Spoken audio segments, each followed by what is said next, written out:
NEET special series का आज video number 4 है, जिसमें आज हम लोग पीरियोडिक टेबल को कवर कर रहे होंगे। ये वन शॉट वीडियो है, मतलब पूरे चैप्टर को इस एक वीडियो में हम ख़त्म करेंगे। एनसीईआरटी को हम बहुत अच्छे तरीके से कवर कर रहे होंगे। ठीक है, तो चलिए शुरू करते हैं। सबसे पहला आता है हमारा डॉबनियर्स लॉ। अब इस लॉ में होता क्या है कि इन्होंने तीन तीन एलिमेंट के ग्रुप बनाए थे। ठीक है, और वो भी इंक्रीजिंग एटॉमिक मास के बेस पे। जिस एलिमेंट का एटॉमिक मास सबसे कम उसको सबसे पहले रखा था, और जो सबसे ज़्यादा एटॉमिक मास जिसका होता था उसको सबसे लास्ट में रखा गया था। मतलब कि ये तीन तीन एलिमेंट के ग्रुप बनाए जो कि बेस्ड था एटॉमिक मास पे। इन्होंने ये बोला कि जो बीच वाले एलिमेंट होंगे उसका एटॉमिक मास पहले और तीसरे के एवरेज सम के इक्वल होगा। जो बीच वाला एलिमेंट होगा उसका एटॉमिक मास पहले और तीसरे वाले के एवरेज सम के इक्वल होगा, एवरेज सम एटॉमिक मास का। ठीक है, तो लास्ट वाला और फर्स्ट वाला हमारा लिथियम पोटेशियम है। इन दोनों का एवरेज सम निकालना है तो हमको 2 से डिवाइड करना पड़ेगा। तो 7 होता है इसका और पोटेशियम का होता है 39। तो दोनों को हम ऐड करके देखें तो 23 आ गया, और 23 जो है वो हमारा लिथियम का एटॉमिक मास होता है। मतलब ये हमारा डॉबनियर्स लॉ को ये ग्रुप फॉलो कर रहा है। अब इन्होंने जनरली 5 ही ऐसे ग्रुप बनाए थे डॉबनियर्स ने, जो इनके लॉ को एफर्ट कर रहा था, मतलब कि वो शो कर रहा था। तो एक है हमारा लिथियम सोडियम पोटेशियम, दूसरा है हमारा क्लोरीन ब्रोमीन आयोडीन, तीसरा है हमारा पोटेशियम आर्सेनिक एंड एंटीमनी, चौथा है हमारा सल्फर सेलेनियम टेलेनियम, और पांचवा है कैल्शियम स्ट्रोंटियम एंड बेरियम। इसको याद रखने की जरूरत है क्योंकि ये पूछा जा सकता है कि इनमें से कौन सा डॉबनियर्स लॉ को शो नहीं करता है या फिर करता है।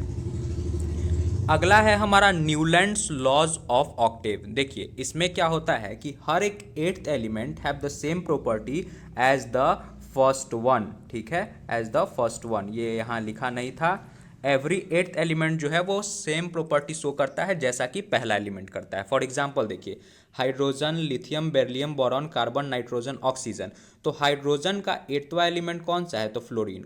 उस टाइम पे हमारा नोबेल गैस का इन्वेंशन नहीं हुआ था तो ये नहीं लिखा हुआ है। वैसे ही लिथियम का एट्थ एलिमेंट कौन सा होगा? सोडियम। तो इन दोनों का प्रॉपर्टीज क्या होगा? सेम होगा। वैसे ही बेरिलियम का मैग्नीशियम होगा तो इन दोनों का प्रॉपर्टी सेम होगा। फिर बोरॉन का एल्युमिनियम, और ऐसे चलते जाएगा। और इन सब का एट्थ एलिमेंट का प्रॉपर्टी बिल्कुल अपने फर्स्ट वाले से मिलेगा जुलेगा। ठीक है, अब ये जो ट्रेड था हमारा, जो हम पीछे अभी देखे हैं न्यूलैंड का, वो केवल और केवल एटॉमिक नंबर 20 तक ही वैलिड है, उसके आगे ये नहीं वैलिड है। ठीक है, आगे देखिए कि मेंडलीव क्लासिफिकेशन क्या था। तो मेंडलीव का जो क्लासिफिकेशन था वो 63 एलिमेंट को क्लासिफाई किया था। मतलब मेंडलीव ने जो पीरियोडिक टेबल दिया था उसमें 63 एलिमेंट थे, जिसमें इनर्ट गैस को इंक्लूड नहीं किया गया था। ठीक है, और मेंडलीव का पीरियोडिक टेबल जो था उसमें हमारे पास 7 हॉरिजॉन्टल रोज जिसको हम पीरियड बोलते हैं, और 8 वर्टिकल कॉलम थे जिसको हम ग्रुप बोलते हैं। हॉरिजॉन्टल रोज इसको बोलते हैं और वर्टिकल कॉलम ऐसे वाले को बोलते हैं। ठीक है, तो 7 हॉरिजॉन्टल रोज थे और 8 हमारे वर्टिकल कॉलम थे। अब देखिए, place where left for undiscovered element and their properties predicted. जो मेंडलीव ने जो अपना पीरियोडिक टेबल बनाया, उसने क्या किया कि बहुत सारे एलिमेंट जो उस टाइम पे डिस्कवर नहीं थे उसके लिए प्लेस को खाली छोड़ दिया, और उसके प्रॉपर्टीज़ को भी प्रिडिक्ट कर दिया। और जब वो एलिमेंट पाए गए तब उनके प्रॉपर्टीज़ बिल्कुल सिमिलर थे। देखिए, एल्युमिनियम के नीचे एक जगह खाली छोड़ दिया गया, इस गैलियम को अभी आप ध्यान मत दीजिए। एल्युमिनियम के नीचे एक प्लेस खाली छोड़ दिया गया और उसका नाम रख दिया गया एका एल्युमिनियम। ठीक है, और ये बोला गया मेंडलीव के द्वारा कि जब ये एलिमेंट डिस्कवर होंगे तो इनके ये प्रॉपर्टीज़ होंगे, और जो प्रॉपर्टीज़ बिल्कुल सही थे जब वो एलिमेंट डिस्कवर हुए। तो जो एलिमेंट डिस्कवर हुए वो था गैलियम। ठीक है, गैलियम डिस्कवर हुआ। वैसे ही सिलिकॉन के नीचे जगह छोड़ दिया गया था और वो एलिमेंट क्या हुआ? जर्मेनियम। और इसका नाम भी पहले बताया गया था एका सिलिकॉन, और इसका प्रॉपर्टीज बिल्कुल वही था जो मेंडलीव ने बताया। ठीक है, तो ये भी ध्यान रखिएगा।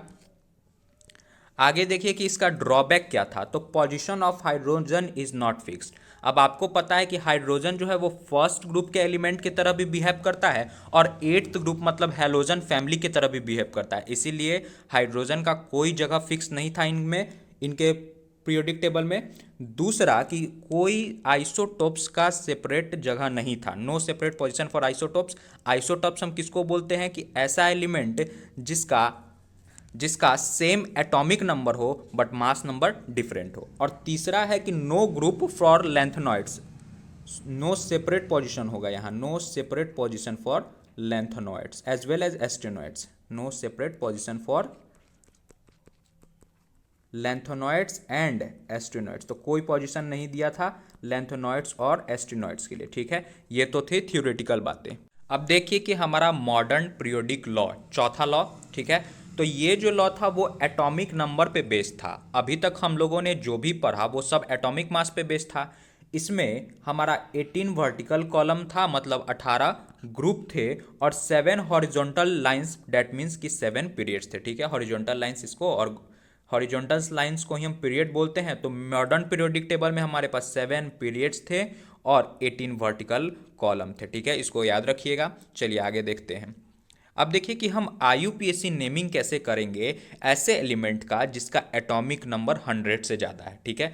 तो सपोज कीजिए हमारे पास 119 का हमको लिखना है। तो देखिए डिजिट अगर जीरो है, अगर हमारा पहला डिजिट जीरो होता तो उसके लिए हम नील नेमिंग में शुरू करते, लेकिन 1 है तो 1 से हम UN करेंगे। तो 1 है तो UN लिख दिए, फिर एक और बार 1 है तो एक और बार UN कर दिए, और अब 9 है तो 9 के लिए हम देख सकते हैं कि हमारे पास ENN करना है, ENN कर दिए, और लास्ट में हम IUM अपने से लगा देंगे, अपने मन से लगाएंगे। कोई भी अगर हमको नेमिंग करना है तो हमको लास्ट में IUM तो लगाना ही पड़ेगा। तो ये हमारा क्या हो गया, नाम हो गया इसका। वैसे ही अगर आप लिखना चाहते हैं 118 का, तो फिर से देखिए 1 के लिए हम क्या लिखेंगे, UN, एक और 1 है तो एक और बार UN, और 8 के लिए होता है ऑक्ट, और फिर लास्ट में IUM लगा दीजिए, ठीक है। तो ऐसे ही आपको नेम याद करना पड़ेगा ये, और साथ में उसका सिंबल भी याद करना पड़ेगा, ठीक है। तो इजी है काफ़ी ये। बाई 2 के लिए बाई होता है, 3 के लिए ट्राई होता है, 4 के लिए क्वाड होता है, 5 के लिए पेंट, 6 के लिए हेक्स, 7 के लिए सेप्ट, 8 के लिए ऑक्ट और 9 के लिए इन होता है। और सबका आपको सिंबल याद करना पड़ेगा। सिंबल काफ़ी सिंपल है, अगर आपको पहला वर्ड इसका नेम का याद हो जाए तो उसी का जो पहला वर्ड होगा वही आपका सिंबल हो जाता है, ठीक है। तो सब में वही है, काफ़ी सिंपल है, और ये नेमिंग वाला पार्ट पूछा जाता है, ठीक है। अब देखिए कि हम प्रिडिक्ट कैसे करेंगे कौन सा ग्रुप एलिमेंट किस ग्रुप से, किस पीरियड से बिलोंग कर रहा है और किस ब्लॉक से बिलोंग कर रहा है। तो देखिए सबसे पहले ब्लॉक अगर हमको पता करना है किसी एलिमेंट का, तो उसका हमको इलेक्ट्रॉनिक कॉन्फ़िगरेशन लिखना पड़ेगा। इलेक्ट्रॉनिक कॉन्फ़िगरेशन लिखने के बाद हमको उसके लास्ट इलेक्ट्रॉन पे ध्यान देना पड़ेगा कि लास्ट इलेक्ट्रॉन किस सब सेल में जा रहा है। वो जिस सब सेल में जाएगा वही उसका ब्लॉक होगा। अगर एलिमेंट S सब सेल में गया तो वो S ब्लॉक का एलिमेंट होगा। अगर वो P सब सेल में चला गया, अगर लास्ट इलेक्ट्रॉन P सब सेल में चला गया तो हमारा P ब्लॉक का एलिमेंट होगा।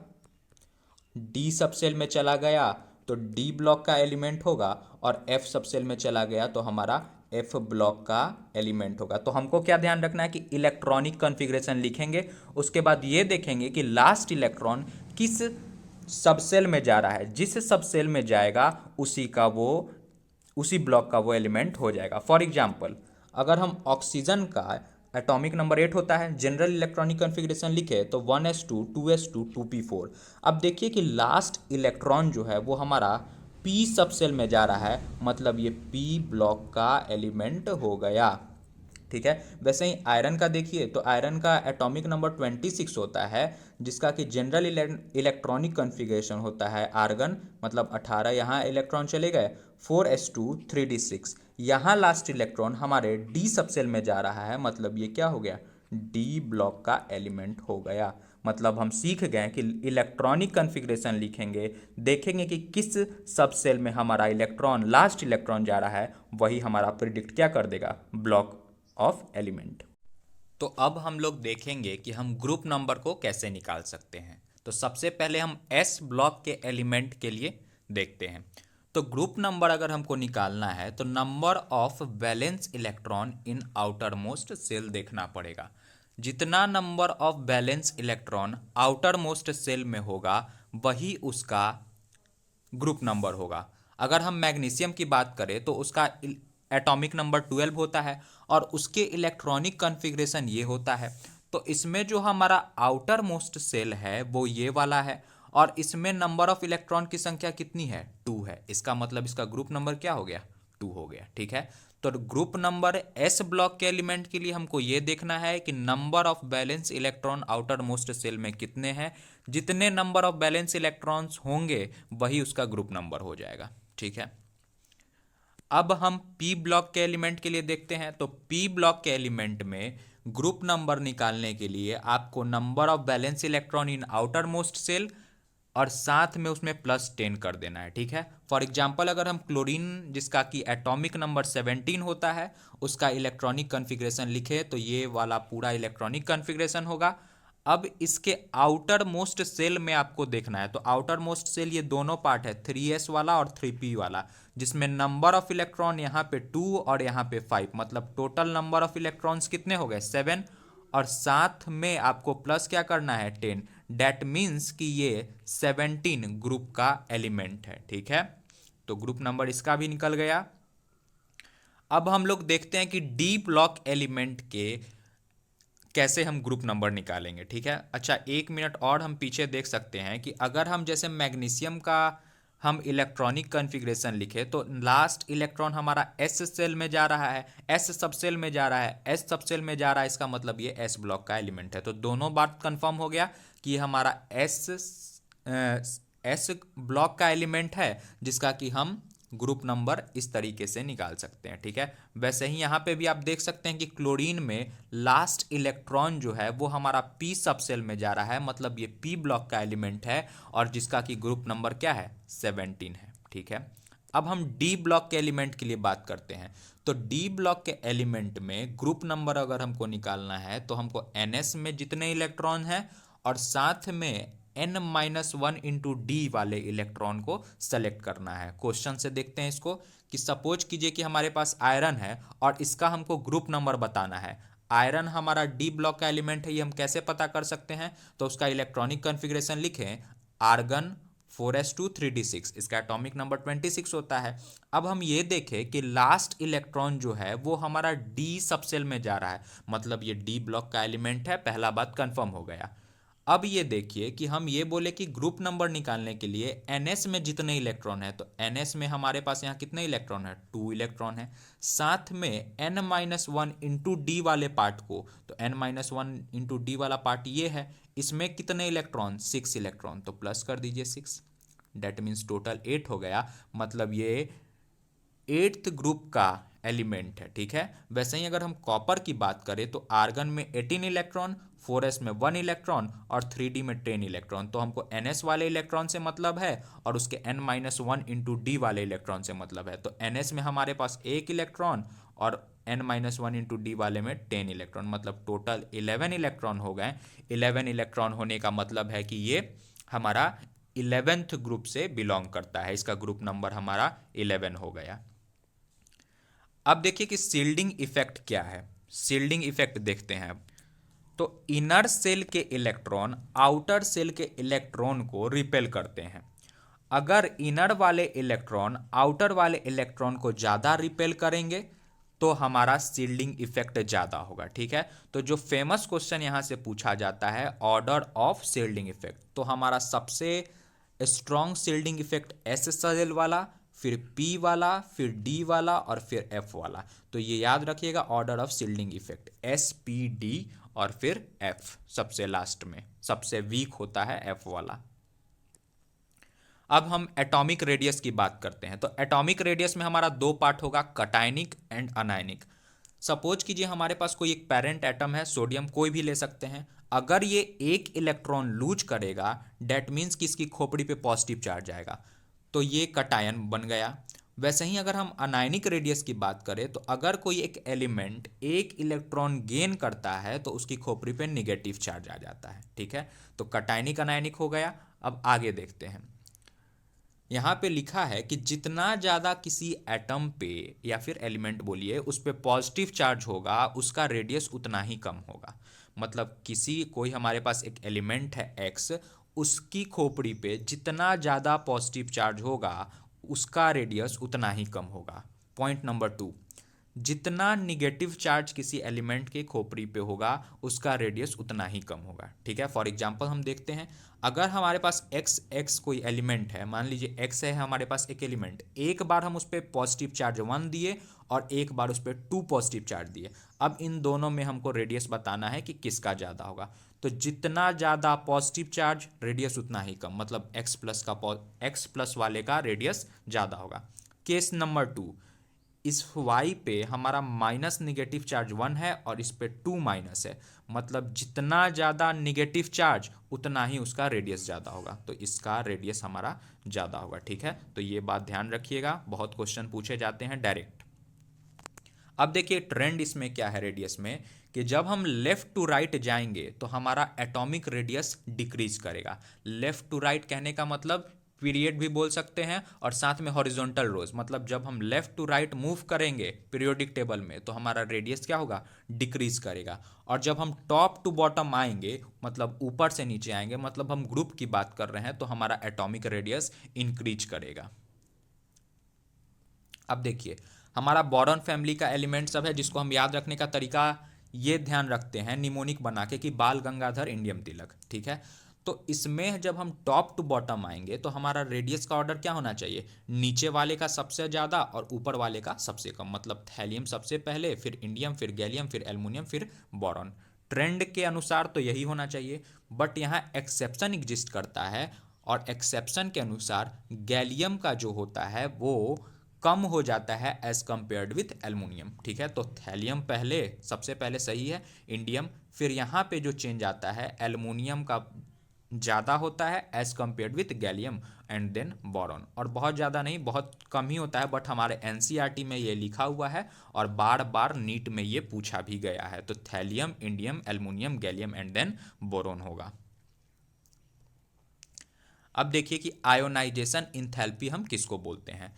तो जितनी एनर्जी रिक्वायर्ड होगी एक इलेक्ट्रॉन को उसके नेचुरल आइसोलेटेड गैसियस सिस्टम से निकालने के लिए, उसी को हम आयोनाइजेशन इंथैल्पी बोलते हैं। सपोज करिए कि हमारे पास एक मेटल है Mg, अगर उसमें से हम एक इलेक्ट्रॉन निकाल दिए तो वो उसका फर्स्ट आयोनाइजेशन एनर्जी हो जाएगा।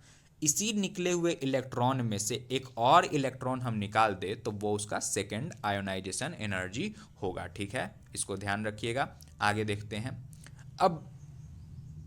अब इसमें ट्रेंड क्या है, तो जब हम लेफ्ट टू राइट इसमें जाएंगे तो आयोनाइजेशन एनर्जी हमारा इंक्रीज करेगा, मतलब हम पीरियड में हॉरिजॉन्टल रोज में जब हम लेफ्ट टू राइट जाएंगे तो हमारा आयोनाइजेशन एनर्जी इंक्रीज करेगा, और जब हम टॉप टू बॉटम आएंगे, मतलब हम ग्रुप की बात कर रहे हैं, तो हमारा आयोनाइजेशन एनर्जी डिक्रीज करेगा। मतलब ये हुआ कि ये साइज के इन्वर्सली प्रोपोर्शनल है, क्योंकि पीरियोडिक टेबल में अभी हम पढ़े हैं कि जब हम लेफ्ट टू राइट जाते हैं तो साइज डिक्रीज और टॉप टू बॉटम आते हैं तो साइज इंक्रीज, और आयोनाइजेशन एनर्जी में इसका उल्टा हो गया। मतलब ये कि ये इसके इन्वर्सली प्रोपोर्शनल है, ठीक है। आगे देखिए, बेरिलियम और बोरॉन में अब कंपैरिजन करना है। तो अगर हम लेफ्ट टू राइट जाएं तो बोरॉन का ज़्यादा होना चाहिए बेरिलियम के अनुसार, अभी जैसा हम पढ़े, लेकिन होता है बेरिलियम का ज़्यादा और बोरॉन का कम। ऐसा क्यों, तो देखिए बेरिलियम का जब आप इलेक्ट्रॉनिक कॉन्फ़िगरेशन लिखे तो आप 1s2 2s2 लिखे, बोरॉन का जब आप लिखे तो 1s2 2s2 2p1। तो हम देख सकते हैं कि बेरिलियम का जो है वो कंप्लीटली फिल्ड है ऑर्बिटल, एस ऑर्बिटल में 2 इलेक्ट्रॉन चाहिए और दोनों फिल्ड हैं, और पी में हमको एटलीस्ट अगर 3 भी हो तो हाफ फिल्ड हो जाता है तो भी स्टेबल हो जाता है, लेकिन यहाँ तो एक ही इलेक्ट्रॉन है, इसीलिए ये स्टेबल है, और जो ज़्यादा स्टेबल होगा उसका आयोनाइजेशन एनर्जी भी ज़्यादा होगा। हेंस बेरिलियम का आयोनाइजेशन एनर्जी बोरॉन से ज़्यादा होता है। इस बात को ध्यान रखिएगा कि अनस्टेबल वाले से कम होता है, मतलब स्टेबल वाले का आयोनाइजेशन एनर्जी ज़्यादा होगा एज कम्पेयर्ड विथ अनस्टेबल। और स्टेबिलिटी में भी आपको ध्यान रखना है कि आपका कंप्लीटली फिल्ड हो या फिर हाफ फिल्ड हो, ठीक है। अब देखिए वैसे ही नाइट्रोजन और ऑक्सीजन में, तो ऑक्सीजन बाद में आता है नाइट्रोजन से, मतलब ऑक्सीजन का होना चाहिए ज़्यादा ट्रेंड के अनुसार, क्योंकि हम लेफ्ट टू राइट जाते हैं तो हमारा आयोनाइजेशन एनर्जी बढ़ता है, लेकिन होता नाइट्रोजन का ज़्यादा है। क्यों? वो पहले नाइट्रोजन का इलेक्ट्रॉनिक कन्फिग्रेशन देखते हैं, तो 1s2 2s2 2p3, पी का हाफ फील्ड डी ऑर्बिटल है और ऑक्सीजन का 1s2 2s2 2p4, ये हाफ फील्ड नहीं है, ये 60% फील्ड है। तो हाफ फील्ड वाला ज़्यादा स्टेबल होगा या फिर कंप्लीटली फील्ड वाला ज़्यादा स्टेबल होगा, इसीलिए नाइट्रोजन का भी आयोनाइजेशन एनर्जी ऑक्सीजन वाले से ज़्यादा होता है, ठीक है। तो बाकी सब में सेम रहेगा कि लेफ्ट टू राइट जाएंगे तो हमारा आयोनाइजेशन एनर्जी बढ़ेगा, लेकिन बेरिलियम के केस में और बोरोन के केस में हमारा ये ध्यान रखिएगा, और फिर नाइट्रोजन और ऑक्सीजन के भी केस में। और एक बात और कि नाइट्रोजन गैस जो होता है वो सॉरी नोबेल गैस जो होता है उसका इलेक्ट्रॉनिक कन्फिग्रेशन सबसे ज़्यादा होता है, ठीक है। इलेक्ट्रॉनिक कन्फिग्रेशन नहीं, आयोनाइजेशन एनर्जी। अब देखिए कि बोरॉन फैमिली एक बार फिर से आ गया। अब हम देखें इसमें तो बाल गंगाधर इंडियम थैलियम में टॉप टू बॉटम आएंगे तो आयनाइजेशन एनर्जी डिक्रीज करेगा, ट्रेंड हम यही पढ़े हैं। होना क्या चाहिए कि बोरॉन का सबसे ज़्यादा, फिर एल्युमिनियम का, फिर गैलियम का, फिर इंडियम का, फिर थैलियम का। लेकिन यहाँ एक्सेप्शन एग्जिस्ट करता है और गैलियम का ज़्यादा हो जाता है एज कम्पेयर्ड विथ एल्युमिनियम। तो ये है हमारा राइट ट्रेंड, ये हमारा सही होगा, ठीक है। ये एक्सपेक्टेड था लेकिन होगा यही, ठीक है। अब देखिए कि इलेक्ट्रॉन गेन इंथैल्पी क्या है। तो when an electron is added to a neutral gaseous to convert it into a negative ion, the enthalpy changes accompanying the process is called electron gain enthalpy. इसको हम डेल्टा एच ई जी से donate करते हैं, ठीक है। मतलब electron gain enthalpy का हुआ क्या कि जब कोई भी एटम चाहेगा कि उसके पास इलेक्ट्रॉन आए तो उसकी इलेक्ट्रॉन गेन इंथैल्पी क्या होगी? निगेटिव होगी। फॉर एग्जांपल हमारे पास एक्स एक एलिमेंट है, इसने एक इलेक्ट्रॉन गेन किया, मतलब इसकी खोपड़ी पे निगेटिव चार्ज हो गया, मतलब इलेक्ट्रॉन गेन इंथैल्पी इसका -300 हो गया। वैसे ही एक और एलिमेंट है जिसने एक इलेक्ट्रॉन गेन किया है तो उसका इलेक्ट्रॉन गेन इंथैल्पी -500 हो गया। अब इन दोनों में से बोला जाए कि एक्स वाले का या फिर वाई वाले का, इन दोनों में से ज़्यादा इलेक्ट्रॉन गेन इंथैल्पी कौन सा है? तो माइनस में जिसकी वैल्यू ज़्यादा होगी उसी की इलेक्ट्रॉन गेन इंथैल्पी ज़्यादा होगी, मतलब हमारा वाई वाला का ज़्यादा होगा एज कम्पेयर्ड विथ एक्स, ठीक है। वाई वाले का ज़्यादा होगा, जिसकी माइनस में वैल्यू ज़्यादा होगी इलेक्ट्रॉन गेन इंथैल्पी की, उसका वैल्यू इलेक्ट्रॉन गेन इंथैल्पी ज़्यादा होगा। तो सिंपल है, -500 ज़्यादा होगा एज कम्पेयर्ड विथ -300। अब देखिए कि किस किस फैक्टर पे डिपेंड करता है हमारा इलेक्ट्रॉन गेन इंथैल्पी। सबसे पहला हमारा साइज पे डिपेंड करता है, साइज के इन्वर्सली प्रोपोर्शनल होता है इलेक्ट्रॉन गेन इंथैल्पी। दूसरा है हमारा कि स्टेबिलिटी के भी इन्वर्सली प्रोपोर्शनल होता है। मतलब क्या कि जो एलिमेंट ज़्यादा स्टेबल होगा उसकी इलेक्ट्रॉन गेन इंथैल्पी कम होगी, ठीक है। और तीसरा पॉइंट ये है कि जब हम लेफ्ट टू राइट, मतलब हम इन अ पीरियड की बात कर रहे हैं, इलेक्ट्रॉन गेन इंथैल्पी हमारा क्या होता है? इंक्रीज करता है। मतलब हम जब लेफ्ट टू राइट जाएंगे तो हमारा इलेक्ट्रॉन गेन इंथैल्पी क्या होगा? इंक्रीज करेगा। और चौथा बात ये है कि इन अ ग्रुप, मतलब टॉप टू बॉटम आएंगे तो हमारा इलेक्ट्रॉन गेन इंथैल्पी क्या होगा? डिक्रीज करेगा, ठीक है। अब एक एग्जांपल देखिए, कार्बन और नाइट्रोजन। तो नाइट्रोजन बाद में आता है और कार्बन क्या होता है? पहले आता है। लेकिन अगर हम कार्बन का और नाइट्रोजन का इलेक्ट्रॉनिक कन्फिग्रेशन लिखें तो कार्बन का इलेक्ट्रॉनिक कन्फिग्रेशन ये हुआ और नाइट्रोजन का ये हुआ। अब देखिए पी वाले पार्ट को दोनों को देखिए, पी वाले सेल को दोनों को देखिए, पी वाला पार्ट यहाँ हाफ फिल्ड है, मतलब क्या कि ये स्टेबल है। और हम ये बोले कि स्टेबिलिटी के इन्वर्सली प्रोपोर्शनल होता है हमारा इलेक्ट्रॉन गेन इंथैल्पी, इसीलिए हमारा कार्बन का ज़्यादा हो जाएगा एज कंपेयर्ड विथ नाइट्रोजन, ठीक है। होना क्या चाहिए था? नाइट्रोजन का ज़्यादा, क्योंकि हम लेफ्ट टू राइट जाएंगे तो नाइट्रोजन बाद में आता है।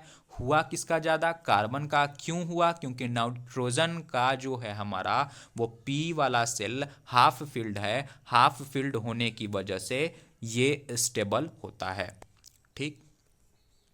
अब देखिए fluorine, chlorine, bromine, iodine, top to bottom आएंगे तो हमारा इलेक्ट्रॉन गेन इंथैल्पी डिक्रीज करेगा, मतलब सबसे ज़्यादा फ्लोरीन का, फिर क्लोरीन का, फिर ब्रोमीन का, फिर आयोडीन का होना चाहिए। फ्लोरीन का, क्लोरीन का, ब्रोमीन का, आयोडीन का होना चाहिए, लेकिन ऐसा होता नहीं है। यहाँ एक्सेप्शन एग्जिस्ट करता है और सबसे ज़्यादा क्लोरीन का हो जाता है, फिर FBI, मतलब फ्लोरीन, ब्रोमीन और आयोडीन का। मतलब हमको क्लोरीन को फ्लोरीन से पहले लिख देना है, ठीक है। ऐसा स्मॉल साइज के कारण और हाई इलेक्ट्रॉन रिपल्सन के कारण होता है, ठीक है। ये बात आपको ध्यान रखना है। नाउ अगला है ऑक्सीजन सल्फर, मतलब ओसे टेपू में है ऑक्सीजन सल्फर सेलेनियम टेलेनियम पोलेनियम। होना चाहिए सबसे पहले ऑक्सीजन को, फिर सल्फर को, फिर सेलेनियम को, फिर टेलेनियम को और फिर पोलेनियम को, लेकिन होता ऐसा नहीं है, ये काट दीजिएगा। इसमें सल्फर पहले आता है और ऑक्सीजन बाद में आता है। बार बार नीट में इससे क्वेश्चन पूछे जाते हैं इस ट्रेंड से। सल्फर सबसे पहले आ जाएगा और ऑक्सीजन सबसे बाद में, बाकी ट्रेंड सेम रहेगा। आगे बढ़ते हैं। Due to small size and high electronic repulsion, काम ये रीजन था उसका। अब देखिए इलेक्ट्रोनिगेटिविटी क्या है, तो the ability of an atom in a chemical compound to attract shared electron, इसी को हम बोलते हैं इलेक्ट्रोनिगेटिविटी। ये तो थ्योरेटिकल बात थी। अब देखिए किस किस फैक्टर पे हमारा इलेक्ट्रोनिगेटिविटी डिपेंड करता है। तो सबसे पहला है हमारा ऑक्सीडेशन स्टेट। अगर किसी एलिमेंट का ऑक्सीडेशन स्टेट पॉजिटिव होगा तो पॉजिटिविटी के डायरेक्टली प्रोपोर्शनल होगा इलेक्ट्रोनिगेटिविटी, ठीक है। मतलब जितना ज़्यादा पॉजिटिविटी उसका इलेक्ट्रोनिगेटिविटी उतना ही ज़्यादा। मतलब अगर कोई एलिमेंट है एक्स, अगर कोई एलिमेंट है एक्स, उसके खोपड़ी पे +1 ऑक्सीडेशन स्टेट, और अगर कोई एलिमेंट है एक्स, उसके खोपड़ी पे +2 ऑक्सीडेशन स्टेट, मतलब इसकी इलेक्ट्रोनिगेटिविटी ज़्यादा होगी क्योंकि पॉजिटिव वाले के डायरेक्टली प्रोपोर्शनल है। वैसे ही निगेटिव के इन्वर्सली प्रोपोर्शनल, मतलब एक्स पे माइनस और x2 पे माइनस। 2 माइनस वाला का कम होगा और माइनस वाले का ज़्यादा होगा, क्योंकि ये निगेटिव के इन्वर्सली प्रोपोर्शनल है, निगेटिव चार्ज के इन्वर्सली प्रोपोर्शनल है। नेक्स्ट वही एग्जांपल है Mg2+ में और Mg+ में किसका ज़्यादा होगा, तो जितना ज़्यादा पॉजिटिव ऑक्सीडेशन स्टेट शो करेगा उसकी इलेक्ट्रोनिगेटिविटी उतनी ही ज़्यादा होगी। मतलब ये हो गया। अब निगेटिव पॉजिटिव में तो निगेटिव वाले का कम होगा और पॉजिटिव वाले का ज़्यादा होगा, ठीक है। अब साइज के इन्वर्सली प्रोपोर्शनल होता है, ये बात याद रखिएगा, साइज के इन्वर्सली प्रोपोर्शनल होता है इलेक्ट्रोनिगेटिविटी। मतलब इन अ पीरियड जब साइज इंक्रीज करेगा तो हमारा इलेक्ट्रोनिगेटिविटी डिक्रीज करेगा, और इन अ ग्रुप जब साइज इंक्रीज करेगा तो हमारा इलेक्ट्रोनिगेटिविटी क्या होगा, डिक्रीज करेगा। Next point. अब देखिए एक बहुत इंपॉर्टेंट बात है जिससे क्वेश्चंस पूछे जाते हैं कि सबसे कम किसका इलेक्ट्रोनिगेटिविटी होगा। तो सीजियम का सबसे कम होता है और फ्लोरीन का आपका जो होता है वो सबसे ज़्यादा इलेक्ट्रोनिगेटिविटी होता है, ठीक है। अब देखिए एम्पोथेरिक ऑक्साइड को याद रखने का एक तरीका, भाई साहब भाई सब जाप करो। भाई से हो गया आपका बेरिलियम ऑक्साइड, और सब में से आपको S से आपका ये SNO हो गया, फिर Z से जिंक ऑक्साइड, फिर A से एल्युमिनियम ऑक्साइड और P से लेड ऑक्साइड हो गया है। SNO मतलब टीन ऑक्साइड होता है, ठीक है। तो ये चीज़ें आपको ध्यान रखनी है।